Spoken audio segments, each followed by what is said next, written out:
Okay, today I'm going to show you how to use this oil pastel test sheet, and this is a great way to start using oil pastels before you start actually on your work.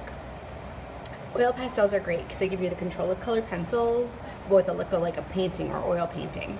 What we're going to do is we're going to start with the black, and I think it's always great to start with the darker color first. And what you're going to do is on this top box, you're going to start where it says black, and you're going to color pretty hard. You want to press hard enough that you're getting consistent coverage, but not hard enough where you're going to break the oil pastel. And gradually you're going to lighten up on the pressure. And what we want to do is create a shade, and a shade is adding black to any color. So I'm going to use purple, and I'm going to start at the other side, and I'm going to do the same thing except in reverse. I'm applying a lot of pressure, and then I'm going to gradually lighten up. And what you get is this gradient, so it goes from light to dark or dark to light. This area right here where you don't really see, where you can kind of see through the paper, I want to cover that up. It should be a consistent coverage with no white showing. So here we have a great gradient going from light to dark or dark to light. We're going to do the same thing with this one, except we're going to do a tint, and a tint is when you add white to a color. So I'm going to start with a darker color first. I'm going to start with yellow, and I'm going to color dark on one side, gradually letting light, going lighter, not applying as much pressure. On the other side, I'm going to add my white, press hard, and then I'm going to decrease the pressure. And what you get is this really nice light area. If this happens in your work because of a dirty oil pastel, you can just kind of wipe it off in your hands or just scribble it on the side of the paper. Okay.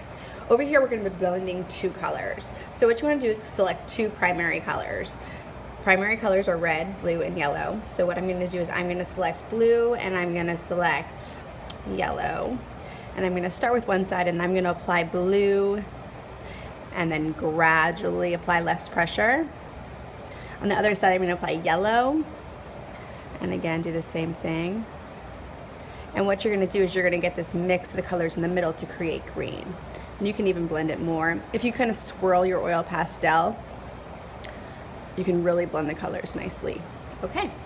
I'm going to blend colors using light pressure, and then I'm going to blend colors using heavy pressure. And remember, you want to apply heavy pressure, but not so much pressure where you're going to break the oil pastel. So if I'm going to do light pressure, I'm going to color this whole one blue. And I'm really light at my pressure, and then I'm going to apply red over it.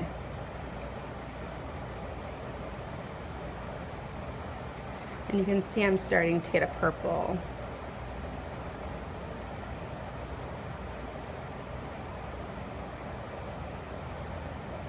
Okay, I'm going to use blue on this one, or let's use yellow and red. You can see I'm a little dirty, so I'm just going to scratch off some of the on the side of the paper. So we'll use, heavy pressure is, I'm going to press really hard with the yellow, and then I'm going to apply really hard with the red over it. And I'm starting to get an orange. I should have done the darker color first, and then I can just go back over until I get the orange that I'm looking for. The great thing about oil pastels is you can really layer your colors. So for example, if I was doing the watermelon, which is one of your options, and I just colored the entire thing red, it would look less like a watermelon. But if I layer the colors that look close to it, so we're in the same color family, you can get more of a realistic color. So this is already, and then you can go back through with the lights and apply those at the end. And this color is more true to an actual watermelon than just a straight red. All right, our next one is going to be scratching, also known as graffito. And that is something we've done in here before. So it's just applying heavy pressure. And then you could use anything from a toothpick. I'm going to use a mechanical pencil without the lead in it. And you can kind of just scratch away at areas. And this will create a lighter area. Okay, stippling is not something we've done in here before, so I'm just going to show you that really quick. It's just shading using a series of small dots. So I'm just applying small dots. And the closer together, the darker shading you're going to be. And then you can go through with the same color family and apply the same thing. The farther away your dots are, the lighter the area will look, and the closer together they are, the darker they'll look shaded. There's also a couple spots on this sheet to try something new, so you can experiment with different colors, and that's it.